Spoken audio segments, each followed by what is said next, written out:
दाम्पत्य जीवन में प्रवेश कर रही है और आप सभी महात्मा इन्हें आशीर्वाद देने के लिए यहाँ इकट्ठे हुए हैं।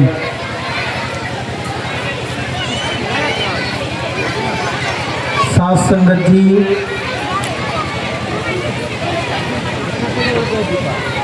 शादी 8 प्रकार के होते हैं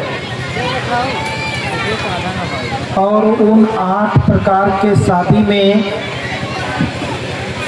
सबसे उत्तम शादी ब्रह्म विवाह को माना गया है। ब्रह्म विवाह उसे कहते हैं जो ब्रह्म के समक्ष शादी रचाई जाती है। ब्रह्म ज्ञानी के समक्ष जो शादी रचाई जाती है। और अक्सर हम देखते आए हैं कि जब भी ऐसे संस्कार किए जाते हैं, 16 संस्कार में यह एक संस्कार है। और ऐसे अवसर पर समाज में ऐसी दस्तूर चली आ रही है कि रिश्ता तय करते हैं हम, वर के पिता, वधू के पिता, वर और वधू के पिता के सामंजस्य से, दोनों के सहमति से वर और वधू के चयन हो जाने के बाद शादी की तिथि निर्धारित करने के लिए हम ब्राह्मण के पास जाते हैं। ब्राह्मण देवता से प्रार्थना करते हैं कि देखिए किस तिथि को हम अपनी कन्या का, किस तिथि को हम अपने सुपुत्र का शादी करें। और वह ब्राह्मण देवता कहता है कि इस तिथि को आप शादी कर लीजिए। ये सिलसिला चली आ रही है, लेकिन ये सिलसिला चालू हुई कैसे?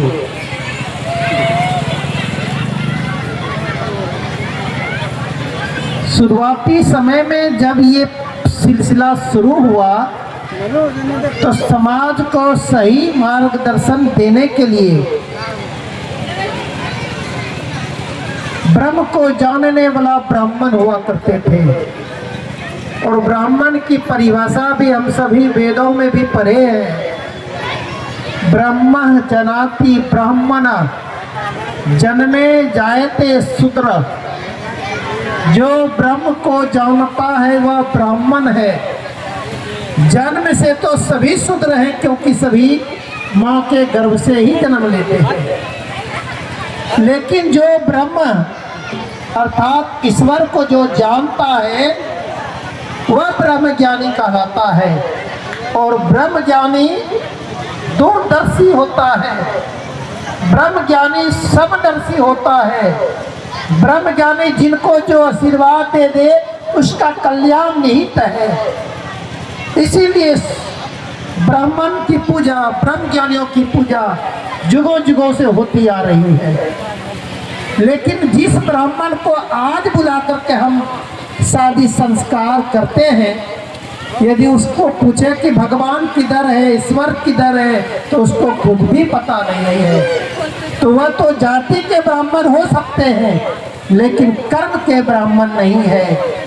लेकिन दास आज यहाँ कहना चाहेगा कि स्टेट सेक्रेटरी महात्मा पूछे एक बार, सारी सभा में बैठे, संगत में बैठे सभी भाई बहनों से, इनमें से कितने ने भगवान का दर्शन कर लिया है? तो दास को लगा कि 80% ने अपना हाथ उठाकर सहमति दिया कि मैं ईश्वर को दर्शन कर चुका हूँ।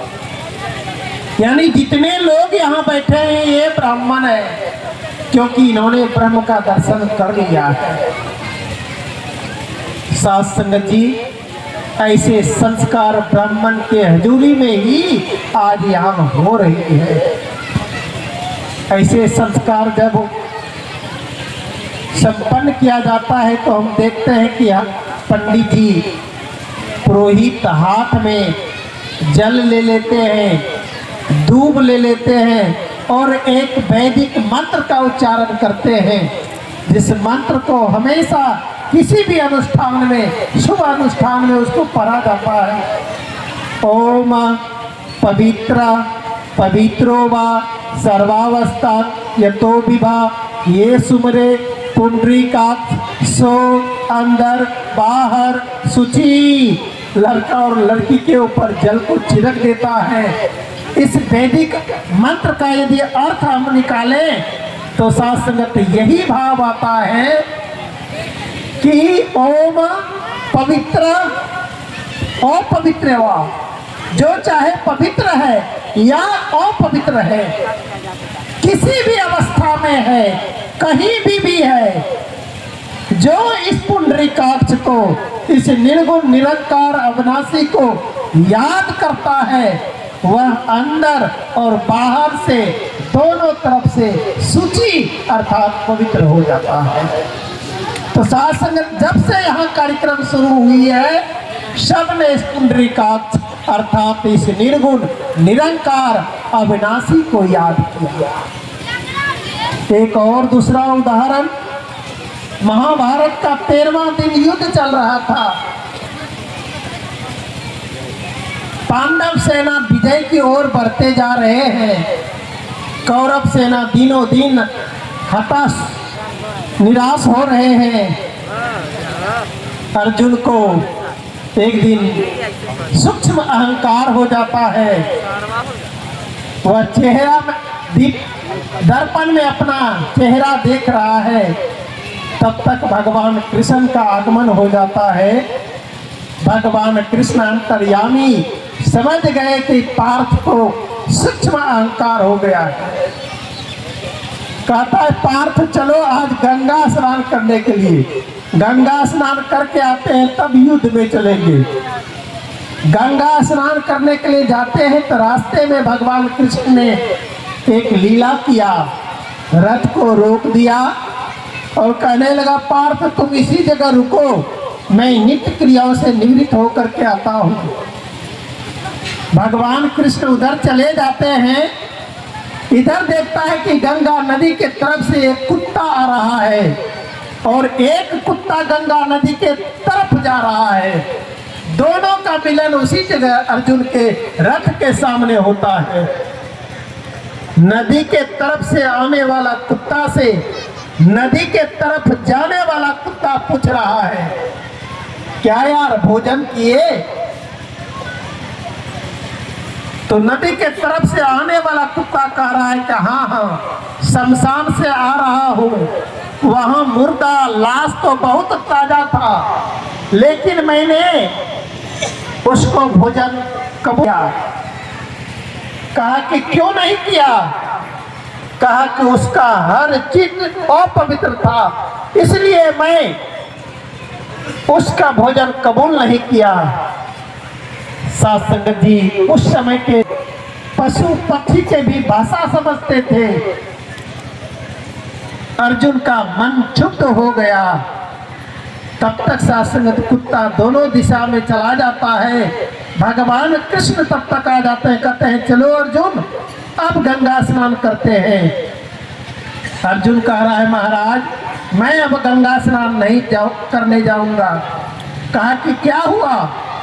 वृत्तांत सुनाया कि ऐसे दो कुत्ता आपस में बात कर रहे थे कि जो कभी संत महात्मा की संगति में नहीं गया, सत्संग नहीं किया, परमात्मा का संग नहीं किया, परमात्मा का भजन नहीं किया, परमात्मा का दर्शन नहीं किया, वो अपवित्र रहता है। मैं तो कभी कुछ नहीं किया, मैं अपवित्र आदमी गंगा स्नान करके क्या करूँगा? भगवान कृष्ण ने कहा हे अर्जुन जो समय के सतगुरु के साथ रहता है उसका हर चीज पवित्र ही रहता है, पवित्र ही रहता है। आज ये दोनों जोड़ी भी समय के सतगुरु के साथ इस सभा में बैठे हैं, इसलिए हर चीज यहाँ पवित्र है। उस वैदिक मंत्र के उच्चारण की भी जरूरत